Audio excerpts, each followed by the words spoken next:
Gretchen Whitmer now facing a legal backlash over new COVID restrictions. She ordered a ban on indoor dining that took effect Wednesday after a surge of new coronavirus cases in the state. But a trade group is now suing to try and stop it, saying restaurants, quoting here, have lost the ability to use their real and personal property in any meaningful, economically beneficial manner. Plaintiffs have no adequate remedy at law for this continuing violation of their constitutional rights. The president of the Michigan Restaurant and Lodging Association, Justin Winslow, joins us now. Justin, thank you for coming on. We appreciate it.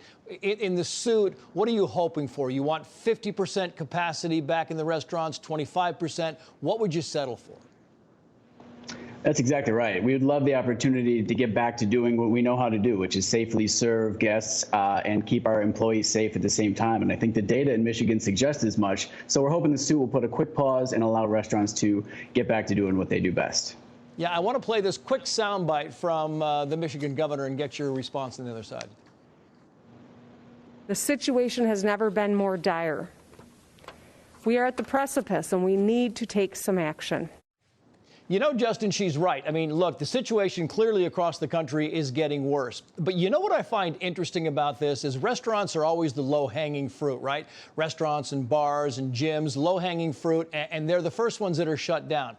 And I pulled up this study. This is from Public Health England, kind of the British equivalent of the CDC. And they say the #1 place in their contact tracing that people report going is the supermarket, and all the way down at 1% of people reported before they got the virus going to a restaurant or cafe, and yet nobody's talking about shutting supermarkets, and everybody talks about shutting down the restaurants. What do you think about that?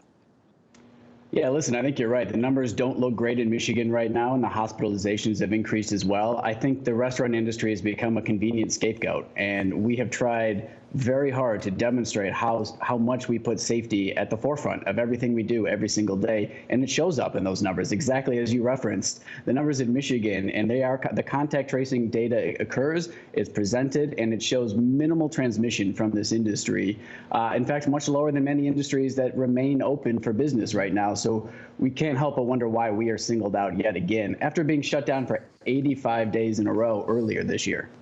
Yeah, and the Wall Street Journal kind of echoed that, running a story this week. They pulled up all the numbers showing that, you know, really more than 50%, up to 75% of the infections, we just don't know where people are getting infected. So to point at different industries and schools and so forth is really disingenuous, because the truth is science matters and we really don't know. I want you to pull up, this is part of the lawsuit, quoting here on the layoffs. You say more than 40% of restaurants are now likely to close, at least temporarily. These are numbers from the Michigan Department of Health and Human Services. At least temporarily, and 250,000 employees are likely to be laid off from restaurants over the holiday season. Big financial hit to your industry as we move toward the holidays.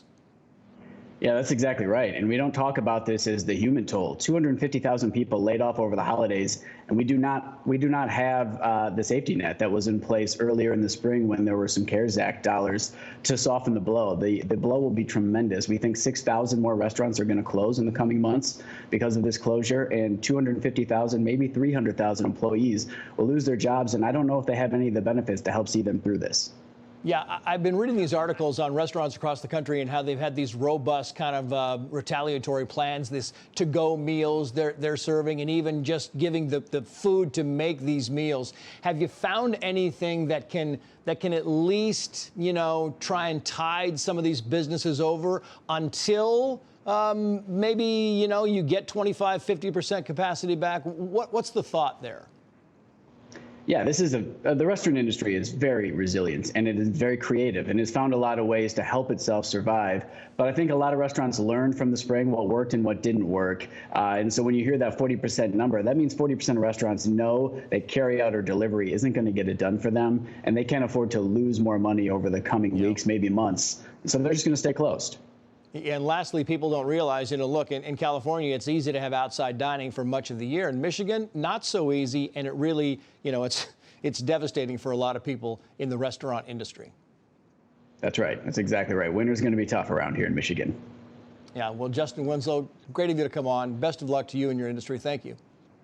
Thank you for the time.